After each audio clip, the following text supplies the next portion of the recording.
നമസ്കാരം. ഞാൻ നിങ്ങളുടെ സ്വന്തം VS മുരാരിത്തന്ത്രി.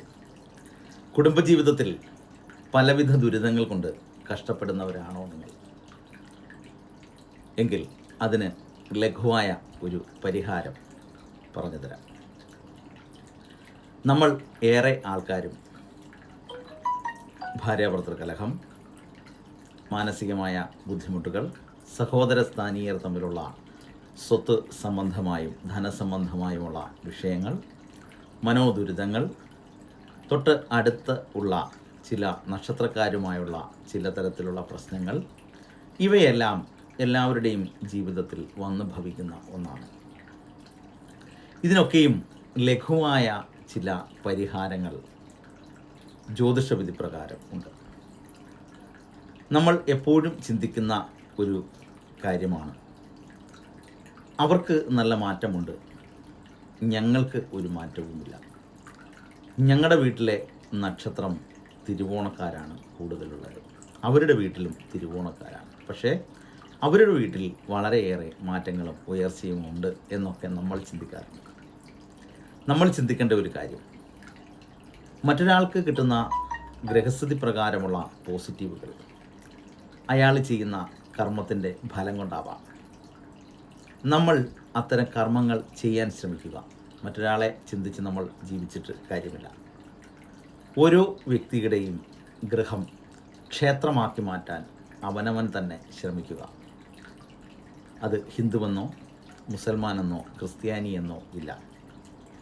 അവനവൻ്റെ മത ആചാരവിധി പ്രകാരമുള്ള പ്രാർത്ഥനകളും വഴിപാടുകളും അവനവൻ്റെ ഗൃഹത്തിൽ നടത്തുകയും അതോടൊപ്പം ലഘുവായ ചില പരിഹാരങ്ങൾ ചെയ്യുമ്പോഴുമായിരിക്കും ആ വീട്ടിൽ പൂർണ്ണമായി മാറ്റങ്ങൾ ഉണ്ടാകുന്നത്. നമ്മൾ എല്ലാവരും ചിന്തിക്കുന്ന ഒരു കാര്യമാണ്, നമ്മൾക്ക് ധനം വേണം, വാഹനം വേണം, വസ്തു, ഗൃഹം ഇത്യാദി മുതലുകളൊക്കെ വേണം എന്ന് ചിന്തിക്കാറ് പതിവുണ്ട്.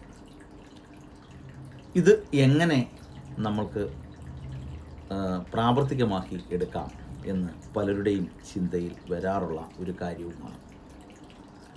അപ്രകാരം നമ്മൾ പ്രാവർത്തികം ആക്കിയെടുക്കണമെങ്കിൽ ചില കാര്യങ്ങൾ നമ്മൾ പരിപാലിക്കുക തന്നെ വേണം.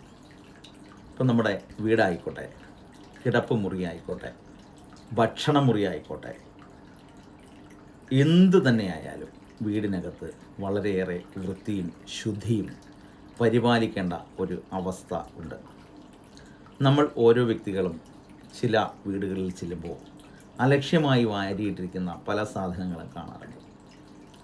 അപ്പോൾ ഈ അലക്ഷ്യമായ വസ്തുക്കളൊക്കെയും അടുക്കും ചിട്ടയോടും കൂടി വയ്ക്കുകയും അതോടൊപ്പം നമ്മുടെ വീട്ടിൽ തന്നെ ഒരു തുളസിച്ചെടി നട്ടുപിടിപ്പിക്കുകയും ആ തുളസിച്ചെടി വൃത്തിയായി പരിപാലിക്കുകയും എല്ലാ ദിവസവും ആ തുളസിച്ചെടിയുടെ നേര് മധ്യഭാഗത്ത് നന്നായി പ്രാർത്ഥിച്ച് സൂര്യോദയത്തിന് മുമ്പ് തന്നെ ഒരു ചെറിയ കിണ്ടിയിൽ ജലമെടുത്ത് നമ്മളുടെ ഇഷ്ടദേവത എന്നുള്ള രീതിയിൽ ഭഗവതിയെ പ്രാർത്ഥിച്ച് അതിലേക്ക് തുളസി തീർത്ഥമായി കിണ്ടിയിൽ നിന്നും ഒഴിക്കുകയും ചെയ്താൽ ഒട്ടുമിക്ക ദുരിതങ്ങൾക്കും ഒരു പരിധിവരെ പരിഹാരമാകും. നമ്മൾ അവിടെ ജപിക്കേണ്ട മന്ത്രം ശരിക്കും നമ്മൾ പഠിച്ചിരിക്കേണ്ടതാണ്. നമ്മളുടെ എല്ലാ ശുഭ കാര്യങ്ങൾക്കും തുടക്കം ജലത്തിൽ നിന്നാണ്. നമ്മൾ രാവിലെ എഴുന്നേറ്റ് കുളിക്കുക, ഭക്ഷണം കഴിക്കുന്നതിന് മുമ്പ് പാത്രം കഴുകുക, ശരീരം ശുദ്ധി വരുത്തുക, തുണി കഴുകുക, ഇതെല്ലാം ജലത്തിലൂടെ തന്നെയാണ് നമ്മൾ ചെയ്യുന്നത്.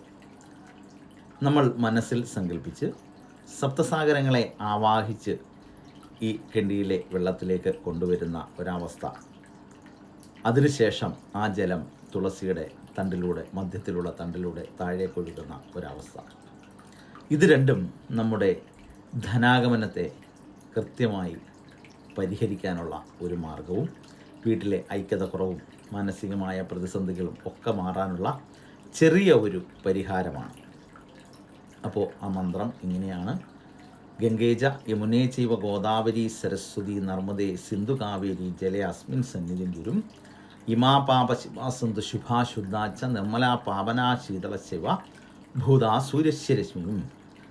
ശരിക്കും 18 പ്രാവശ്യം ഈ മന്ത്രം ജലത്തിൽ തൊട്ട് ജപിക്കണം.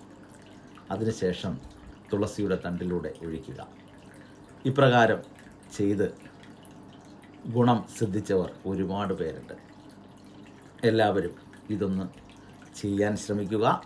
അതോടൊപ്പം അഷ്ടഗുണങ്ങൾ നമ്മൾ തന്നെ സ്വയം ആർജിച്ചെടുക്കാൻ ശ്രമിക്കുക. മറ്റൊരാളെ ചിന്തിച്ച് അല്ലെങ്കിൽ മറ്റൊരാളുടെ ഉയർച്ചയെ ചിന്തിച്ച് നമ്മൾ അസൂയപ്പെട്ടിട്ട് കാര്യമില്ല. നമ്മൾ സ്വമേധയാ നമ്മൾക്ക് പോസിറ്റീവ് വരുത്താൻ ശ്രമിക്കുക. അപ്പം ഇത് ചെയ്ത് ഗുണമുള്ളവർ എനിക്ക് താഴെ കമൻ്റായി രേഖപ്പെടുത്തുക നിങ്ങളുടെ അഭിപ്രായങ്ങൾ. നന്ദി, നമസ്കാരം.